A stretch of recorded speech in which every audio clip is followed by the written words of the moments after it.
Une étude publiée ce mardi par Santé publique indique que travailler dans une voiture est associé à une plus forte fréquence de l'asthme. Ainsi, les chauffeurs de taxi, les moniteurs d'auto-école ou les ambulanciers sont plus exposés à un risque d'asthme professionnel. Cependant, une question n'est pas tranchée, et exercer ces métiers favorise-t-il l'asthme, ou exerce-t-on ces métiers plus volontiers si on est asthmatique? Boulanger et coiffeur aussi concernés chez les artisans et commerçants, moins souvent étudiés que les salariés. Les remboursements des traitements contre l'asthme montrent que cette maladie respiratoire est plus fréquente, dans des secteurs où cela était déjà connu. Par exemple, les boulangers qui respirent de la farine ou les coiffeurs, qui sont exposés aux persulfates alcalins, des irritants respiratoires présents dans les produits pour décoloration ou permanente, sont sujets à l'asthme.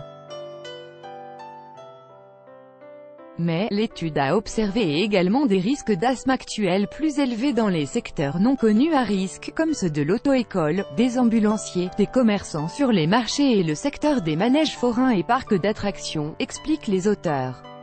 Améliorer la prévention, comment peut-on expliquer cela? Deux hypothèses peuvent être avancées. La première correspond à des effets de sélection avec des patients asthmatiques changeant d'emploi au détriment de professions où ils craignent l'essoufflement ou d'être exposés à des poussières, gaz ou fumée.